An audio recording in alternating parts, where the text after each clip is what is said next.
Hello ಮಕ್ಕಳ, ಎಲ್ಲರಿಗೂ ನಮಸ್ಕಾರ. ನಾನು ನಿಮ್ಮ ಸಂಜಯ್ ಸರ್ ಆ್ಯಂಡ್ ನಾನು ಇನ್ಸ್ಪೈರ್ ಅಕಾಡೆಮಿಯಿಂದ. ಈಗ ನೀವು ಮಾಡುವಂಥ ಥಿಯರಮ್ ಬಂದು BPT. ನನ್ನ ಕ್ಲಾಸ್ಗಳನ್ನು ನೀವು ಪ್ರತಿಯೊಂದು ಕ್ಲಾಸನ್ನು ಕರೆಕ್ಟಾಗಿ ಕೇಳಿಸ್ಕೊಂಡ್ಬಿಟ್ರೆ ನಾಳೆ ದಿನ ನಿಮ್ಮ ಅಪ್ಪ ಬಂದು ನಿಮ್ಮನ್ನು ಕೇಳಿದಾಗ ಹೆಂಗೋ ಪಾಸ್ ಆದೆ, ಇಲ್ಲ ನಿಮ್ಮ ರಿಲೇಷನ್ ಬಂದು ಕೇಳಿದಾಗ ಹೆಂಗೋ ಪಾಸ್ ಆದೆ, ಇಲ್ಲ ನಿಮ್ಮ ಫ್ರೆಂಡ್ಸ್ ಬಂದು ಕೇಳಿದಾಗ ಹೆಂಗೋ ಪಾಸ್ ಆದೆ ಅಂತ ಕೈ ತೋರಿಸಿ ಹೇಳಿ ನಮ್ಮ ಸಂಜಯ್ ಸರ್ ಹೇಳ್ಕೊಡ್ತಾರೆ. ಪಾಸ್ ಆಗೋರಿಗೆ ಆ ದೇವರಿದ್ರೆ ಫೇಲ್ ಆಗೋ ಸ್ಟೂಡೆಂಟ್ಸ್ಗೆ ನಿಮ್ಮ ಸಂಜಯ್ ಸರ್ ಇದ್ದಾರೆ ಅಂತ ಅರ್ಥ ಮಾಡ್ಕೊಳ್ಳಿ. ಸಖತ್ ಸಿಂಪಲ್ ಆಗಿ ಬರ್ತೀನಿ. BPT ಹೇಳ್ಕೊಡ್ತೀನಿ. BPT ಇಲ್ಲ ತೇಲ್ಸ್ತೀರ ಅಂತ ಕರಿತೀವಿ. 4 ಮಾರ್ಕ್ಸ್ಗೆ 100% ಬರುವಂಥ ಕ್ವಶನ್. ಎರಡು ಪ್ಯಾರಲ್ ಆಗಿದೆ ಅಂತ ಅಂದ್ರೆ ಯಾವುದೋ ಈ ಟ್ರಯಾಂಗಲ್ ಅಲ್ಲಿ 2 lines BE and BC. Then ಒಂದು side AD/DB it is divided equally and AE by EC divided equally. ಆ ಲೈನ್ ಈ ಲೈನ್ ಈಕ್ವಲ್ ಆಗಿ ಡಿವೈಡ್ ಆಗ್ತಾ ಇದೆ ಇನ್ ದ ಸೇಮ್ ರೇಷಿಯೋ ಅಂತ. ಈಗ ಈ ಥಿಯರಮ್ ನಾವು ಎಷ್ಟು ಜನ ಮಕ್ಕಳು ಕಷ್ಟ ಬಿದ್ದು ಕಷ್ಟ ಬೀಳೋ ಅವಶ್ಯಕತೆ ಇಲ್ಲ ಮಕ್ಕಳು. ಚೈಲ್ಡ್ ಥಿಯರಮ್ ಹೆಂಗಡೆ child theorem. No you can understand. First ಡೇಟಾದಲ್ಲಿ ಟ್ರಯಾಂಗಲ್ ಇವೆರಡು ಪ್ಯಾರಲ್ B ಮತ್ತೆ BC parallel. Next group AD/DB ಇದು equal. Okay, next come to the construction. DM is perpendicular to AC. DM ಯಾವುದು ಇದು ಮೆಸೇಜ್ ಮಾಡೋ DM ಎಲ್ಲ ಮಕ್ಕಳ DM. ಸೊ ಈ DM ಯಾವುದು ಪರ್ಪೆಂಡಿಕ್ಯುಲರ್ ಆಗಿದೆ ಅಂತ AC ಫುಲ್ ಗೆ 90 ಡಿಗ್ರಿ ಪರ್ಪೆಂಡಿಕ್ಯುಲರ್ ಅಂತ ಅಷ್ಟೇ ಅರ್ಥ. ಈ AB ಬಂದ್ಬಿಟ್ಟು AB ಯಾವುದು ಪರ್ಪೆಂಡಿಕ್ಯುಲರ್ ಈಗ ಮಾಡೋದಂಗೆ ನಮ್ಗೆ ಏನು ಬೇಕು ಅಂತ ಫಸ್ಟ್ ಗೊತ್ತಿರಲಿ, ಹೆಂಗೆ ಮಾಡಬೇಕು ಅಂತ ಈಸಿ ಗೊತ್ತಾಗ್ತದೆ. ನಾನು ಇದನ್ನು ಹೇಳಿದೆ AD/DB AE/EC. ಡೇಟಾ ಬರೋದ್ರ, ಪ್ರೂಫ್ ಬರೋದ್ರ, ಕನ್ಸ್ಟ್ರಕ್ಷನ್ ಬರೋದ್ರ. ನೆಕ್ಸ್ಟ್ ನೋಡಿ ಆಟ ಶುರು. ಏರಿಯಾ ಆಫ್ ಟ್ರಯಾಂಗಲ್ ಒಂದು ದೊಡ್ಡಣ್ಣ ತಗೊಳ್ಳಿ, ಇನ್ನೊಂದು ಚಿಕ್ಕಣ್ಣ ತಗೊಳ್ಳಿ. ADE ದೊಡ್ಡಣ್ಣ, ನೆಕ್ಸ್ಟ್ BDE ಚಿಕ್ಕಣ್ಣ. ಒಂದು ಸೈಡ್ ಮಾತ್ರ ತಗೊಳ್ಬೇಕು ಮಕ್ಕಳು, ತಲೆಯಲ್ಲಿ ಇಟ್ಕೊಳ್ಳಿ. ಯಾಕಂದ್ರೆ ನಾವು ಸೈಡ್ ಟು ಸೈಡ್ ಪ್ರೂವ್ ಮಾಡಬೇಕು. ನಿಮಗೆ ಒಂದು ಸೈಡ್ ಅಲ್ಲಿ AD/DB ಇದೆ, AD/DB ಇದೆಯಾ? ಒಂದು ಸೈಡ್ ಫುಲ್ ತಗೊಳ್ಬೇಕು. ADE ಒಂದು ಟ್ರಯಾಂಗಲ್ ತಗೊಳ್ಬೇಕು, area of triangle ADB. Next ಇನ್ನೊಂದು ಟ್ರಯಾಂಗಲ್ ಇದೆ BDE ಒಂದು ಟ್ರಯಾಂಗಲ್, ಒಂದು ಸೈಡ್ ಆಗುತ್ತೆ. ಈಗ ಏರಿಯಾ ಆಫ್ ಟ್ರಯಾಂಗಲ್ ಫಾರ್ಮುಲಾ ಬಿಟ್ಟು half into base into height correct ಅಲ್ಲ? ಹಾಫ್ ಬಂದಿದೆ. AD ಬಂದ್ಬಿಟ್ಟು ಬೇಸ್ ಕೂಡ. ಈಗ ನೋಡಿ ಬೇಸ್ ಇದು ಪರ್ಪೆಂಡಿಕ್ಯುಲರ್ ಹೈಟ್. ಬೇಸ್ ಏನಿದೆ AD ಆಯ್ತಾ? ನೆಕ್ಸ್ಟ್ ಪರ್ಪೆಂಡಿಕ್ಯುಲರ್ ಎಲ್ಲಿದೆ? ಇದು 90 ಡಿಗ್ರಿ ಆಗಿದೆ. ಏನು ಇದು ಬಂದಿದೆ ಇಷ್ಟೇ ಮಾಡಬೇಕಾಗುತ್ತೆ. ಅಡ್ಡ ಉದ್ದ, ಅಡ್ಡಡ್ಡ ಉದ್ದ ಹೊಡಿಬೇಕು. ಈ ಟ್ರಯಾಂಗಲ್ ತಗೊಂಡಾದ್ಮೇಲೆ ಅರ್ಧ ಒಂದು ಬರೀರಿ, ಎರಡು ಕಡೆ ಅರ್ಧ ಬರ್ತಾಯ್ತಾ? ನೆಕ್ಸ್ಟ್ ಬನ್ನಿ AD/DB. ಮೇಲ್ಗಡೆ AD ಬರಬೇಕು, ಕೆಳಗಡೆ BD ಬರಬೇಕು. AD/BD ಮುಗಿದಾಯ್ತು. ನೆಕ್ಸ್ಟ್ ಇನ್ನೊಂದು ಬರಬೇಕು ಹೈಟು, EN ಮುಗಿತು.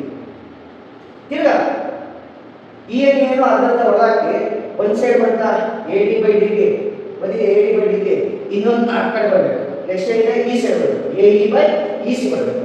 ಅದು ಬರ್ಸೋದು ಈಸಿನೇ. ಹೆಂಗೆ? ತಿರ್ಗಾ ಸೇಮ್ ಟ್ರಯಾಂಗಲ್ ದೊಡ್ಡಣ್ಣ ತಗೊಳ್ಳಿ, ADE ದೊಡ್ಡಣ್ಣ. ನೆಕ್ಸ್ಟ್ ಚಿಕ್ಕಣ್ಣ ಈ ಕಡೆ DCE ಪ್ಲಸ್ CED ಅಂತ ಬರಬೇಕು. ಆ ಸೈಡ್ ತಗೋಬೇಕು. ಆ ಸೈಡ್ ತಗೊಳ್ಳೋದು ಯಾಕೆ?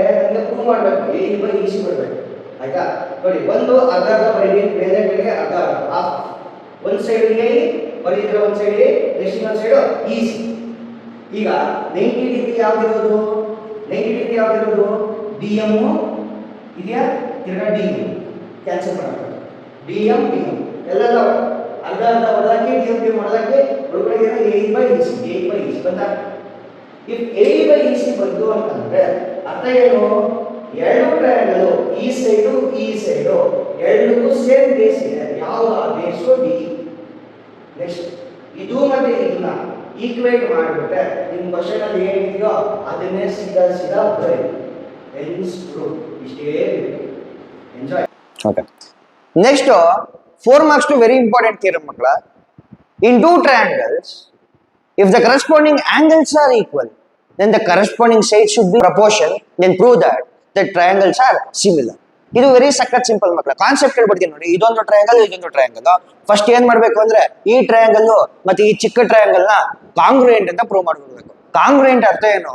ಇಲ್ಲೊಬ್ಬ ವ್ಯಕ್ತಿ ಇದ್ದಾನೆ, ಸೇಮ್ ಟು ಸೇಮ್ ಇದ್ದಾನೆ, ಹೈಟು ಸೇಮು, ವೆಯ್ಟು ಸೇಮು, ಎಲ್ಲಾ ಸೇಮ್.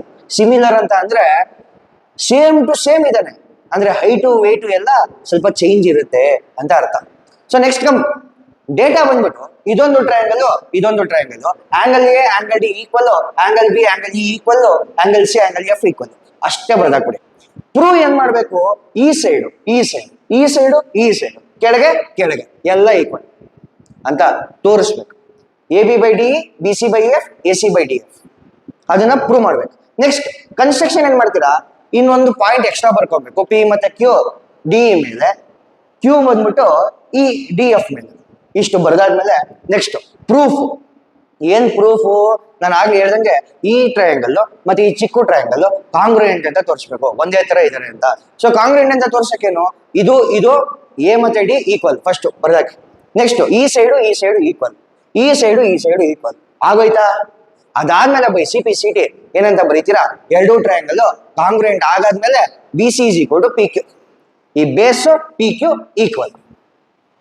ಕಾಂಗ್ರುಯೆಂಟ್ ಅಂತ ತೋರಿಸ್ಮೇಲೆ ಎಲ್ಲ ಈಕ್ವಲ್ ಅಂತ ನಾನು ಆಲ್ರೆಡಿ ಹೇಳಿದ್ದೆ, ಅದೇ ಮಾಡ್ತಿರೋದು. ನೆಕ್ಸ್ಟ್ ಬಂದಾದ್ಮೇಲೆ ಕಾನ್ಸೆಪ್ಟ್ ಹೇಳ್ಬೇಕು. ಬಿ ಮತ್ತೆ ಪಿ, ಈ ಬಿ ಮತ್ತೆ E P equal. Next C ಮತ್ತೆ ಇ ಕ್ಯೂ ಈಕ್ವಲ್, ಯಾಕಂದ್ರೆ ತೋರಿಸ್ತಾ ಏನದನ್ನ ಎ ಮತ್ತೆ ಡಿ ಆಲ್ರೆಡಿ ಈಕ್ವಲ್ ಮುಂಚೆನೆ ಕೊಟ್ಬಿಟ್ಟಿದ್ರು. ಸೊ ಇಷ್ಟೆಲ್ಲ ಆದ್ಮೇಲೆ ಈ ಪಿ ಕ್ಯೂ ಏನಾಗಬೇಕು, ಇ ಎಫ್ ಗೆ ಪ್ಯಾರಲಲ್ ಆಗಬೇಕು. When these two are parallel then I can say it as similar. Ratio ಬರೀರಿ, ಏನ್ ರೇಷಿಯೋ, ಇದ್ರದ್ದು ಮತ್ತೆ ಇದ್ರದ್ದು ratio. A B divided by D P, A C divided by D Q, next B C divided by P Q ಆಗೋಯ್ತು. Last ಅಲ್ಲಿ ಏನ್ ಬರೀಬೇಕು, same to same A B divided by D, A C divided by D F, ಕೆಳಗೆ ಮುಗಿದೋಯ್ತು. Hence proved. ಅರ್ಥ ಆಯ್ತಾ? ಇಷ್ಟೇ simple. 4 marks ಬರ್ಕೊಳ್ಳಿ.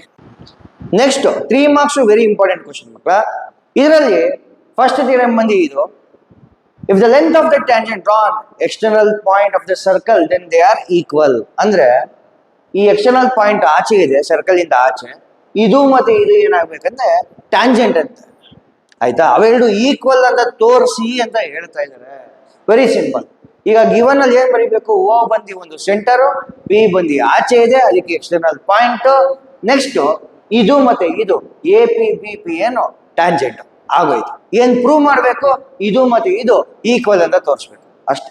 ನೆಕ್ಸ್ಟ್ ಕನ್ಸ್ಟ್ರಕ್ಷನ್ ಏನ್ ಮಾಡ್ಬೇಕು, ಇಲ್ಲಿ ಡಾಟ್ ಲೈನ್ ಹಾಕಿದೀನಿ ನೋಡಿ, ಎಲ್ಲೆಲ್ಲಿ ಜಾಯಿನ್ ಮಾಡಿದೀನೋ ಅದೆಲ್ಲ ಜಾಯಿನ್ ಮಾಡ್ಬಿಡಿ.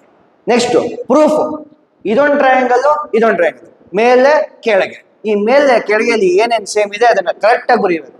ಆಂಗಲ್ ಎ ಮತ್ತೆ angle B 90 degree, A P U ಮತ್ತೆ ಪಿ ಯು ಆ ಕಡೆಗೂ ಈ ಕಡೆಗೂ ಕಾಮನ್ ಸೈಡು.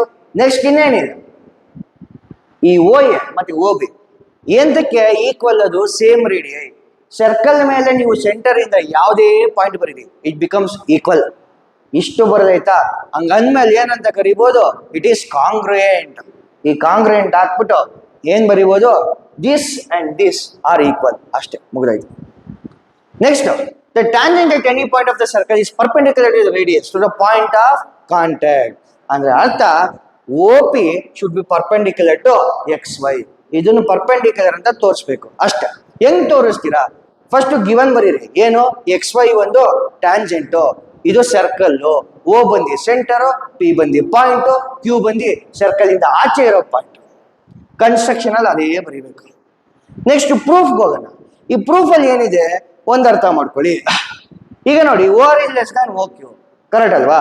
ಓ ಆರ್ ಮತ್ತೆ ಓ ಕ್ಯೂ ದೊಡ್ಡದಾಗೆ ಇದೆ, ಅಲ್ಲಿ ಕಾಮನ್ ಸೆನ್ಸ್ ಇಂದ ಕಾಣಿಸ್ತಿದೆ. ಇಷ್ಟು ದೊಡ್ಡ ಇರೋದು ಒಂದು, ನೆಕ್ಸ್ಟ್ ಚಿಕ್ಕ ಇರೋದು ಒಂದು. ಓ ಕ್ಯೂ ದೊಡ್ಡದು, ಇದಕ್ಕಿನ್ನ ಇದು ಚಿಕ್ಕದು. O R is less than O Q.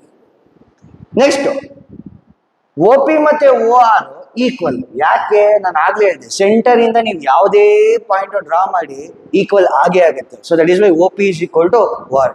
2 points prove ಮಾಡೋಗಾಯ್ತು. ನೆಕ್ಸ್ಟ್ ನೋಡಿ, ಈಗ ಇದು ಮತ್ತೆ ಇದು ಈಕ್ವಲ್ ಅಂತ ಅಂದ್ಮೇಲೆ ಇದು ಮತ್ತೆ ಇದು ಯಾವ್ದು ದೊಡ್ಡದು? ಓ ಕ್ಯೂ ದೊಡ್ಡದಾಗ್ಬೇಕು, ಓ ಪಿ ಚಿಕ್ಕದಾಗ್ಬೇಕು. That is why O P is less than O Q. O P is less than O Q. ಇದರಿಂದ ಏನ್ ಹೇಳ್ಬೋದು ನಾವು, O P is the shortest distance, therefore ಇದು ಪರ್ಪೆಂಡಿಕ್ಯುಲರ್, ಮುಗಿದಾಯ್ತು.